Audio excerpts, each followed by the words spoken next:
Stella Woods here, and I'd like to share some information with you about the solar eclipse that's hitting the far north Queensland coast of Australia on Wednesday the 14th of November. So if you're lucky enough to be up in that part of the world, the eclipse time is 20 to 7 in the morning, and if you're watching it in Sydney or Melbourne, it's an hour later for daylight saving time. So, solar eclipse, new moon in Scorpio, Wednesday the 14th. Now, what is a solar eclipse? We all learned about them at school, but I must admit until I studied astrology it had sort of eclipsed my mind. But what happens is at the new moon, twice a year, the moon and the sun line up in such a way that the full moon, or the moon disk rather, blocks out the light of the sun. It only happens for a few minutes.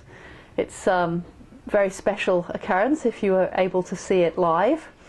And symbolically what that does is the moon being the sort of more yin feeling planet as opposed to the yang masculine energy, suddenly turns out the light of the solar disk, and when the light comes on again a few minutes later when the moon's passed over the sun's surface, everything looks slightly different. It's a bit like when you turn the lights out at a children's party or when you go camping, how different things look in the dark.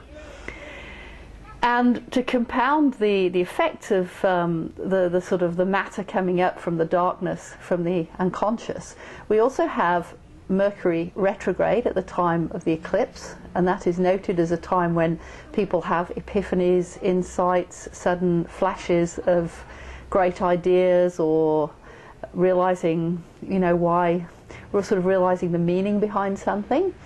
And the eclipse has a similar effect in that it brings up matter from the unconscious. So you'll find around the time of the eclipse people will suddenly start new things, they'll make promises, they'll make commitments, they'll take on some kind of new challenge. But it's also a time when there are relationship breakups and those sorts of epiphanies that might not be so pleasing to the rational mind. It's a time to be honest with yourself.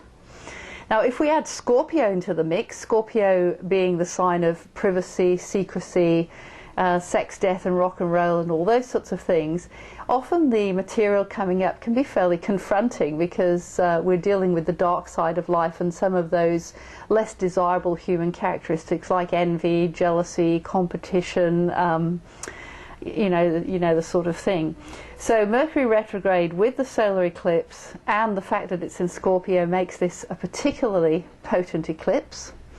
Another thing is the eclipse is conjunct the fixed star Alpha Serpentis, the heart of the serpent, and serpent being female wisdom. Could certainly see some of those sort of gut instincts, female intuition coming out strongly. So a very potent week ahead. Now, if you're a Scorpio and you're born between the 9th and the 19th of November, it's going to particularly affect you for the next 6 months. For the rest of us, it's going to be powerful, and particularly if you have Scorpio planets in your chart or Taurus planets, which the eclipse will trigger off. Scientists have found that at the time of a solar eclipse, the electromagnetic field increases at sacred sites. It increases generally, but particularly in those places where the Earth's current is very strong at sacred sites. And if you prefer a more esoteric view of eclipses, the mystery schools in Egypt and ancient Greece believed that at an eclipse, a stargate was opened to realms of higher consciousness. So whatever your thing is, enjoy the solar eclipse Wednesday, 14th of November, up in Cairns, Australia. See you next time.